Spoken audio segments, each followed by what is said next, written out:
Chapter 6, Step 6. Ready or not, here comes growth. God doesn't make junk. Step 6. We're entirely ready to have God remove all these defects of character. Step 6, in the language of cognitive behavioral training, marks a critical turning point. It's the moment when awareness begins to lean toward action. What covered about ourselves starts to loosen its grip. This step is not about achieving perfection or instantaneous change.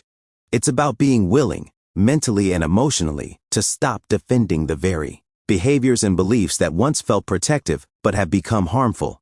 In CBT, this readiness is a powerful psychological shift. It means we've moved from observation to intention. We're not just naming the patterns anymore, we're preparing to let them go. When we read we're entirely ready, we might feel daunted. Does this mean we have to be completely capable? Not at all. In CBT terms, readiness isn't about ability, it's a business. Many people feel ambivalent in recovery. One part of them genuinely wants to change. Another part clings to old habits, stories, and defenses. That's normal. Step 6 encourages us to explore that ambivalence head-on. We ask ourselves, what am I afraid of if I let this go? What benefit am I still getting from this behavior? Or is that just a belief I haven't tested yet? The phrase "to have God remove" takes us deeper.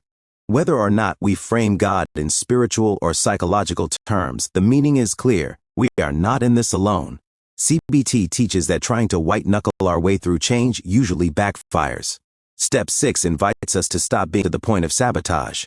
Letting go of rigid control and embracing help, be it divine, therapeutic, or communal, is essential.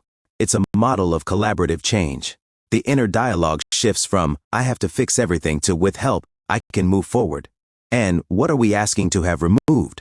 Defects of character sounds dramatic, but in CBT, these defects are understood as maladaptive, beliefs and behaviors that once served a purpose but no longer help us thrive.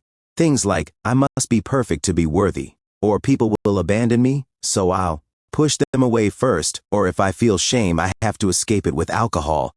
These thoughts are not moral failings. They're responses, mental scripts developed in pain and confusion. But now, it's time to outgrow them.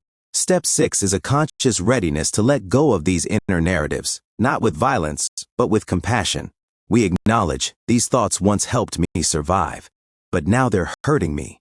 CBT offers practical tool process. A decisional balance worksheet helps us weigh the pros and cons of holding on to a belief versus releasing it. Cognitive restructuring teaches us how to actively replace distorted thoughts with realistic, self-compassionate alternatives. Exposure techniques help us sit with the discomfort, fear, shame, uncertainty that these old behaviors used to avoid.